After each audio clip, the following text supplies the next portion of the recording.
Guru honorer seperti kamu tidak pantas di sini. Udah gaji kecil, pulang aja sana. Seorang guru honorer tua setiap hari datang dengan sepeda tuanya. Ia tulus mengajar, tapi sering dihina oleh rekan PNS. Hingga suatu acara di aula sekolah, semua orang mendadak terdiam. Karena rahasia besar tentang dirinya akhirnya terbongkar. Inilah kisah yang mengejutkan banyak orang. Sebelum kita mulai, jangan lupa subscribe dan aktifkan lonceng notifikasinya, supaya kalian gak ketinggalan cerita-cerita terbaru dari kita. Karena dari setiap kisah, selalu ada pelajaran yang bisa kita ambil. Dan inilah kisah hari ini. Desa Sukamurni terletak di lereng perbukitan Cianjur, diapit oleh hamparan sawah yang luas dan aliran sungai kecil yang mengalir jernih. Udara di pagi hari selalu segar, kabut tipis menggantung di antara pepohonan bambu, dan suara koko ayam bersahut-sahutan dari setiap rumah. Anak-anak desa berlarian di jalan tanah yang menghubungkan rumah-rumah sederhana, membawa tas sekolah mereka yang kadang sudah lusuh, tapi wajah mereka memancarkan keceriaan. Di desa itulah berdiri SD Negeri Sukamurni 01, satu-satunya sekolah dasar di wilayah itu.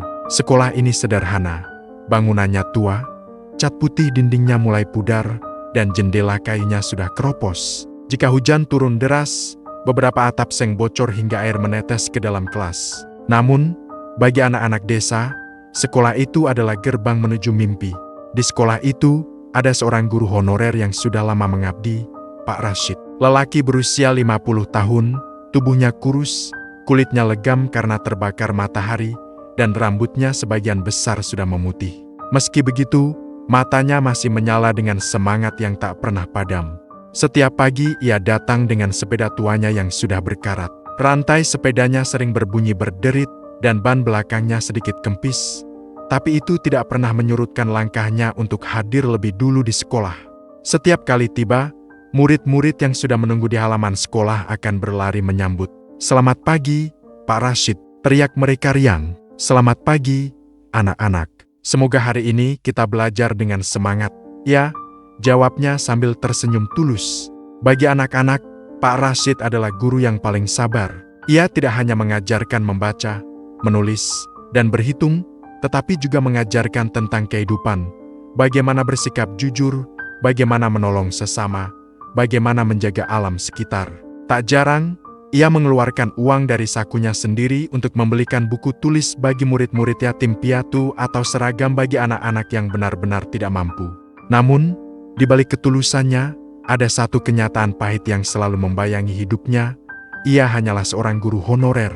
Gajinya kecil, bahkan terkadang hanya cukup untuk membeli beras dan lauk seadanya. Sudah lebih dari 20 tahun ia mengabdi, tapi statusnya tak pernah berubah.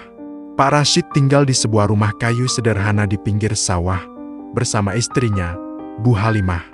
Perempuan sederhana berusia 45 tahun itu sehari-hari berjualan gorengan di depan rumah mereka. Meskipun hidup pas-pasan, ia selalu memberi semangat pada suaminya. "Pak, meskipun uang kita nggak banyak, tapi ilmu yang Bapak kasih ke murid-murid itu jadi amal yang nggak akan pernah habis," katanya suatu malam sambil menuang teh hangat ke cangkir.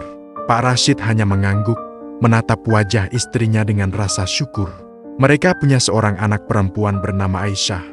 Kini Aisyah sudah berusia 19 tahun dan kuliah di Bandung berkat beasiswa. Setiap kali pulang, Aisyah selalu memeluk ayahnya dengan bangga. "Bapak jangan minder, aku bisa kuliah juga karena doa dan ilmu dari Bapak. Suatu hari nanti aku ingin bikin Bapak bahagia," ucap Aisyah dengan mata berbinar. Hidup mereka memang sederhana, tapi penuh dengan cinta. Namun, di sekolah, tidak semua orang melihat Pak Rashid dengan hormat. Ada guru-guru negeri yang sudah berstatus PNS, dan sebagian dari mereka sering meremehkan keberadaan Pak Rashid. Salah satunya adalah Bu Yanti, seorang guru muda berusia 35 tahun yang baru pindah dari kota. Ia dikenal suka bergaya mewah, memakai baju kebaya modern, tas bermerek, dan sepatu hak tinggi meski harus berjalan di jalan tanah desa. Bu Yanti sering merasa dirinya lebih pintar dan lebih pantas dihormati dibanding guru-guru lain. Dan di antara semua guru, yang paling sering jadi bahan ejekannya adalah Pak Rashid. Suatu pagi, ketika Pak Rashid baru saja memarkir sepeda tuanya di halaman sekolah, Bu Yanti berkomentar dengan nada sinis, "Pak, kalau bisa sepedanya jangan diparkir di depan sekolah dong." Malu kalau ada tamu lihat. Nanti dikira sekolah ini nggak punya wibawa. Pak Rashid menunduk, mencoba tetap sabar. Iya, Bu, saya pindahkan ke belakang saja, jawabnya pelan. Beberapa murid yang mendengar percakapan itu menoleh ke arah gurunya dengan wajah iba. Mereka tahu betul, sepeda tua itu bukan simbol kemiskinan, melainkan simbol pengabdian. Selain Bu Yanti, ada juga Pak Taufik, guru negeri lainnya yang sering meremehkan. Ah, Rashid itu nggak akan kemana-mana. Sampai tua juga tetap honorer. Gajinya juga nggak seberapa. Kalau saya sih nggak kuat hidup begitu, katanya suatu kali saat berbincang di ruang guru. Ucapan itu membuat beberapa guru lain tertawa kecil. Meski sakit hati, Pak Rashid tidak pernah membalas. Ia percaya, diam lebih baik daripada mengadu argumen yang sia-sia. Ia selalu ingat pesan almarhum ayahnya, "Nak, orang baik itu nggak perlu membuktikan apa-apa, biarlah waktu yang berbicara." Hari-hari berjalan dengan rutinitas yang sama. Pagi mengajar, siang pulang naik sepeda, sore membantu istrinya berjualan gorengan, malamnya menyiapkan materi untuk esok hari. Kadang listrik di rumahnya mati, ia menyalakan lampu minyak dan menulis catatan pelajaran sambil ditemani suara jangkrik di luar rumah. Murid-murid begitu menghormatinya, tetapi sayangnya sebagian rekan sejawat justru memandang rendah. Itu adalah luka yang dalam, tapi Pak Rashid memilih menahannya. Ia tidak ingin Aisyah atau Bu Halimah tahu betapa sering ia dipermalukan. Sampai suatu hari, kabar besar datang. Kepala sekolah, Pak Ahmad, mengumpulkan semua guru di ruang rapat. Dengan wajah serius, ia berkata, "Bapak Ibu, minggu depan kita akan kedatangan tamu penting. Kepala Dinas Pendidikan Provinsi akan datang langsung ke sekolah kita untuk melihat keadaan sekolah di desa. Ini kesempatan besar. Kita harus menyiapkan penyambutan yang sebaik-baiknya." Suasana ruang rapat langsung riuh. Bu Yanti tampak sangat bersemangat. Wah, ini kesempatan emas. Kita harus tampil maksimal. Biar pejabat itu tahu kalau sekolah kita bisa bersaing dengan sekolah kota. Pak Taufik menimpali, betul, Bu. Kita harus tunjukkan kalau guru-guru PNS di sini berkualitas. Namun, tak lama kemudian, Bu Yanti melirik ke arah Pak Rashid dan berkata dengan nada merendahkan, "Pak Rashid, nanti kalau acara berlangsung, Bapak jangan banyak bicara ya, biar kami saja yang tampil. Bapak kan cuma honorer, jangan sampai bikin malu sekolah." Kalimat itu membuat hati Pak Rashid seperti ditusuk. Ia menunduk, menahan air mata yang hampir jatuh.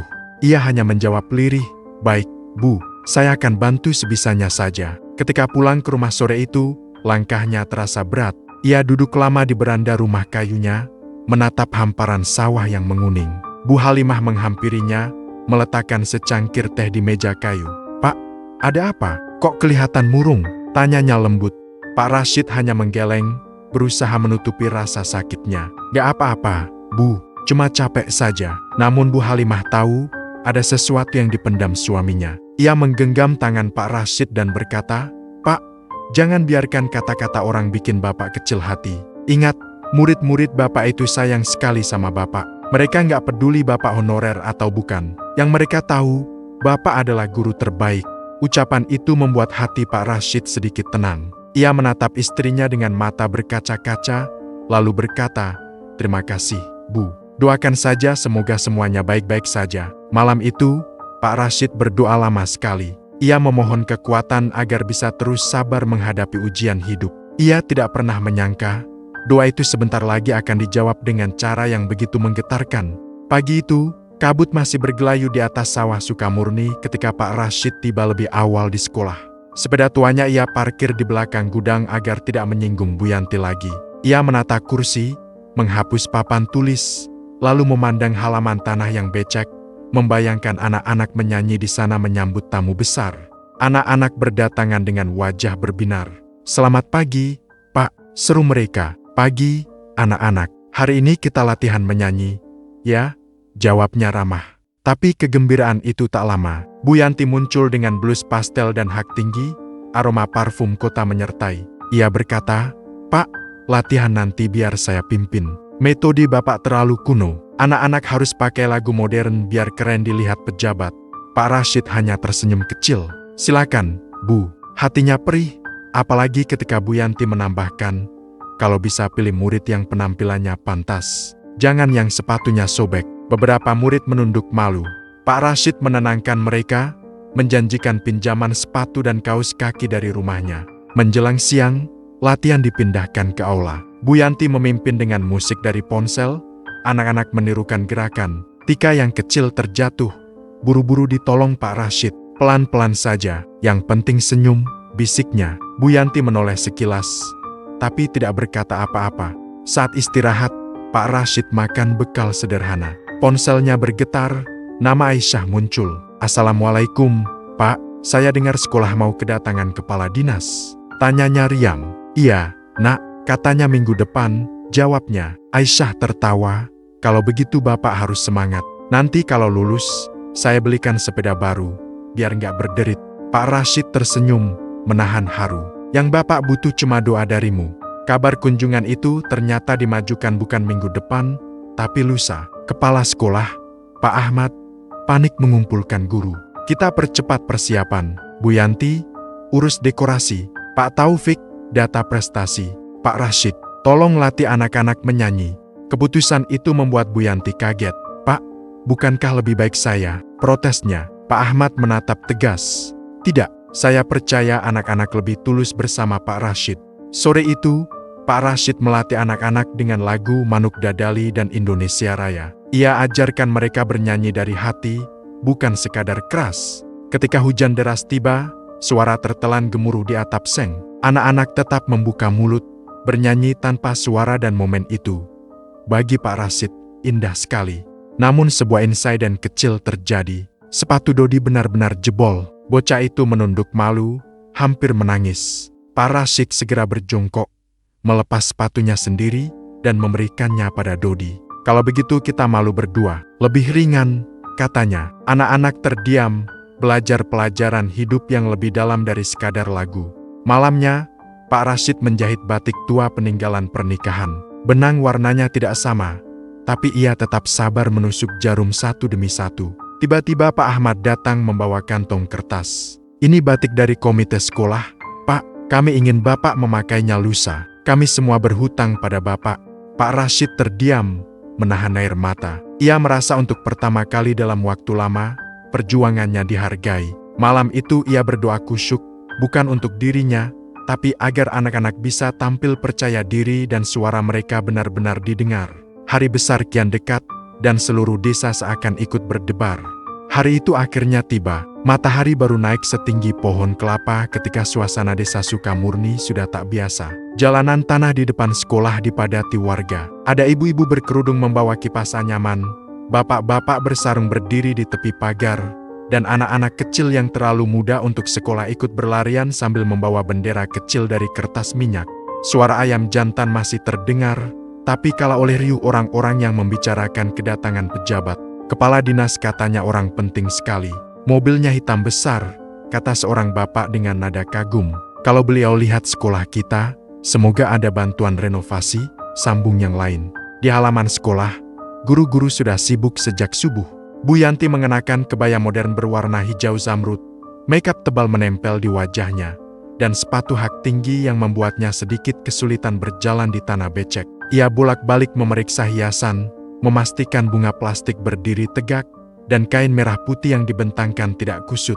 Pak Taufik sibuk dengan kamera pinjaman dari kantor kecamatan, berusaha mencari sudut terbaik untuk memotret dirinya sendiri bersama pejabat nanti.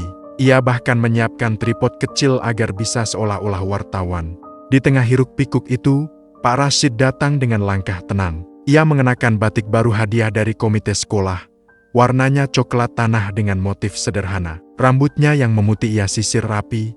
Sepatunya ia poles semalaman meski solnya sudah tipis. Saat melangkah masuk halaman, beberapa murid berlari menghampiri. "Pak, batiknya bagus," seru Siska dengan mata berbinar. Pak Rashid tersenyum. "Ini bukan soal baju, Nak. Yang penting hati kita bersih."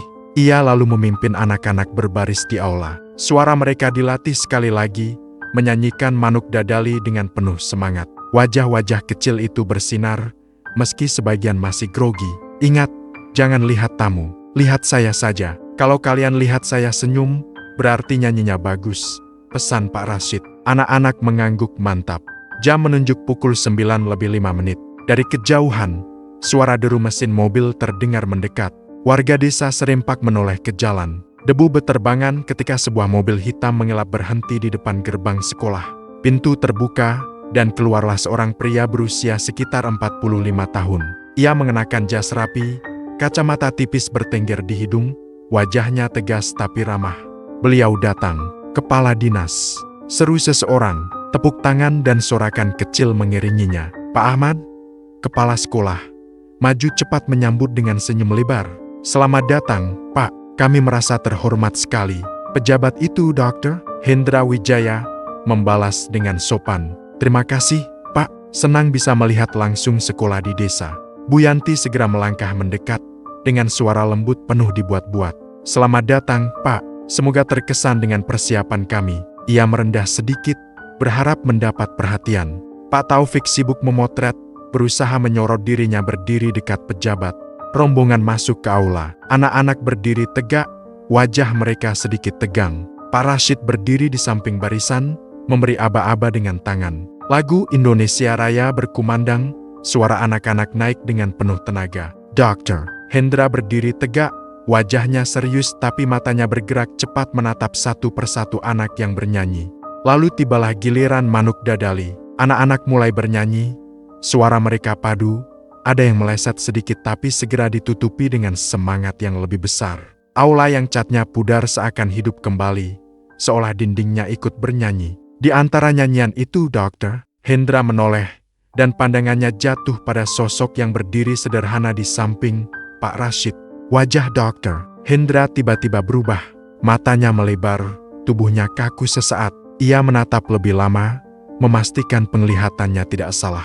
Lalu, tanpa pikir panjang, ia melangkah maju, mendekati Pak Rashid. Assalamualaikum, guru saya, Pak Rashid. Suaranya bergetar. Aula mendadak hening.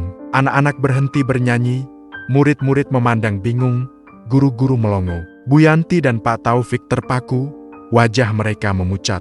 Pak Rashid kaget, menoleh. Waalaikumsalam, maaf, siapa? Tanyanya pelan. Dr. Hendra tersenyum haru, matanya berkaca-kaca. Ia menggenggam tangan Pak Rashid erat. Saya Hendra, murid Bapak dulu di sekolah desa di Cikalong. Bapaklah yang mengajari saya membaca, menulis, dan mencintai ilmu. Tanpa Bapak, saya tidak akan jadi seperti sekarang. Air mata menetes dari mata pejabat itu. Aula yang sebelumnya penuh dekorasi mewah kini hanya berisi suasana haru. Anak-anak saling berbisik kagum, beberapa ibu-ibu di luar pintu ikut menyeka mata. Pak Ahmad terpaku, lalu tersenyum bangga. Alhamdulillah, ternyata Bapak Kepala Dinas adalah murid dari Pak Rashid. Sementara itu, Bu Yanti berdiri di pojok aula, wajahnya merah padam. Semua ucapan sinisnya kepada Pak Rashid seakan menghantam dirinya sendiri. Pak Taufik menunduk, pura-pura sibuk dengan kamera yang tak lagi berfungsi. Dr. Hendra lalu berdiri di depan aula, suaranya lantang. Saya ingin semua orang tahu, orang yang kalian anggap biasa ini adalah orang yang paling berjasa dalam hidup saya. Mulai hari ini, saya akan mengangkat Pak Rashid sebagai guru tetap dengan gaji penuh. Tidak boleh ada lagi guru honorer yang dipandang rendah. Tepuk tangan menggema. Murid-murid bersorak, beberapa bahkan berlari memeluk Pak Rashid. Hidup Pak Rashid, teriak Dodi polos, membuat semua orang tertawa dalam tangis. Pak Rashid berdiri terpaku, air matanya menetes deras. Ia memeluk Dr. Hendra, suaranya bergetar. Terima kasih, Nak. Bapak tidak pernah minta apa-apa. Yang Bapak mau hanya anak-anak bisa jadi orang berguna. Dr. Hendra tersenyum. Bapak sudah lebih dari berguna. Bapak adalah cahaya. Hari itu, aula sekolah sederhana menjadi saksi sebuah keajaiban kecil. Seorang guru honorer yang selama ini dihina, akhirnya berdiri terhormat di hadapan murid, kolega, dan pejabat tinggi. Dan bagi anak-anak, itu adalah pelajaran paling berharga. Jangan pernah meremehkan orang yang sederhana, karena di balik kesederhanaannya bisa tersimpan kekuatan yang mengubah dunia. Sorak-sorai dan tepuk tangan yang menggema di aula perlahan mereda, tapi suasana haru masih menggantung di udara. Anak-anak menatap Pak Rashid dengan mata berbinar, seolah baru menyadari bahwa guru sederhana mereka adalah sosok yang lebih besar dari yang pernah mereka bayangkan. Pak Rashid sendiri masih sulit mempercayai apa yang baru terjadi. Tangannya masih terasa hangat oleh genggaman Dr. Hendra, murid kecil yang dulu sering ia tuntun mengeja huruf demi huruf di kelas bambu 25 tahun lalu. Kini murid itu berdiri gagah sebagai kepala dinas pendidikan provinsi. Di pojok aula, Bu Yanti masih menunduk. Wajahnya tak lagi semenarik tadi pagi. Makeup tebalnya tak mampu menutupi rasa malu. Semua ucapan merendahkan yang pernah ia lontarkan pada Pak Rashid kini terasa seperti jerat yang mengekang dirinya sendiri. Pak Taufik pun kehilangan percaya diri. Kamera yang tadi dibanggakannya kini dibiarkan mati di atas meja. Dokter Hendra melangkah maju lagi, kali ini menghadap semua guru dan warga yang hadir. Suaranya lantang, penuh keyakinan. Bapak dan Ibu sekalian, saya berdiri di sini bukan hanya sebagai kepala dinas, tapi juga sebagai murid. Murid dari seorang guru yang selama ini mengabdi tanpa pamrih. Kita sering bicara soal pendidikan, soal kurikulum, soal prestasi. Tapi apa artinya semua itu tanpa guru yang tulus seperti Pak Rashid? Mulai hari ini, saya janji, perhatian pada guru honorer akan diperjuangkan lebih serius. Mereka bukan kelas 2, mereka adalah tulang punggung pendidikan. Tepuk tangan kembali pecah, kali ini lebih bergemuruh. Beberapa guru lain yang tadinya cuek ikut menitikkan air mata. Bahkan Pak Ahmad, kepala sekolah, tampak menyeka matanya dengan sapu tangan lusuh. Pak Rashid menunduk dalam, suaranya bergetar saat berkata, "Nak Hendra, Bapak tidak pernah meminta imbalan. Bapak hanya ingin anak-anak desa ini punya kesempatan. Kalau hari ini Bapak dihormati, itu bukan karena Bapak, tapi karena anak-anak ini. Mereka yang harus jadi perhatian." Dokter Hendra menepuk bahu gurunya. "Itu sebabnya Bapak layak dihormati. Kerendahan hati Bapak adalah pelajaran terbesar." Setelah acara formal selesai, tamu undangan bergerak keluar aula. Namun murid-murid masih mengerubungi Pak Rashid, berebut ingin bersalaman. Bahkan ada yang memeluk kakinya sambil menangis haru. "Pak, saya janji mau rajin belajar biar bisa jadi orang sukses kayak murid Bapak yang tadi," kata Dodi dengan polos. Pak Rashid tersenyum, mengelus kepala murid-muridnya. "Ingat, sukses itu bukan hanya jadi pejabat. Sukses itu ketika kalian bisa bahagiakan orang tua, bisa jujur, bisa bermanfaat buat orang lain." Sementara itu, Bu Yanti memberanikan diri mendekat. Langkahnya pelan, wajahnya menunduk dalam. "Pak Rashid, saya minta maaf," ucapnya terbata-bata. "Selama ini saya meremehkan Bapak. Saya terlalu sombong dengan status PNS saya. Ternyata, Bapak jauh lebih mulia dari saya." Pak Rashid menatapnya dengan mata teduh. "Bu, tidak perlu malu. Kita semua masih belajar. Hidup ini sekolah besar. Dan setiap kesalahan bisa jadi guru bagi kita." Air mata Bu Yanti jatuh. Ia menangkupkan tangan di depan dada, lalu berbalik pergi dengan hati yang terasa lebih ringan. Pak Taufik juga akhirnya mendekat. Ia tak banyak bicara, hanya menyalami Pak Rashid dan menunduk lama, seolah ucapan maafnya tertahan di kerongkongan. Itu saja sudah cukup bagi Pak Rashid. Ia tahu, perubahan hati tak selalu butuh kata. Hari itu, Desa Sukamurni seolah berubah wajah. Warga yang menyaksikan kejadian di aula bercerita kemana-mana. Di warung kopi, di sawah, di musola, nama Pak Rashid disebut dengan nada bangga. Guru honorer yang dulu diremehkan, ternyata gurunya kepala dinas. Begitu kabar berembus. Malamnya, rumah kecil Pak Rashid didatangi banyak tetangga. Mereka datang membawa makanan, sekadar ingin mengucapkan selamat. Bu Halimah sibuk menyambut, wajahnya berseri-seri. Aisyah menelpon dari Bandung, suaranya bergetar menahan tangis. "Pak, aku bangga sekali. Semua orang tahu kalau Bapak adalah guru hebat. Janjiku beli sepeda baru tetap berlaku." "Ya." Pak Rashid tertawa kecil. Untuk pertama kalinya dalam waktu lama ia tertawa tanpa beban. "Nak, sepeda itu hanya alat. Tapi doa dan semangatmu, itu hadiah terbesar." Beberapa hari kemudian, surat keputusan resmi datang. Pak Rashid diangkat sebagai guru tetap dengan gaji penuh. Wajahnya terpampang di koran lokal, bersama cerita tentang dedikasi seorang guru desa. Namun bagi Pak Rashid, yang terpenting bukanlah status baru itu, melainkan kenyataan bahwa anak-anak dan murid-muridnya kini semakin percaya diri.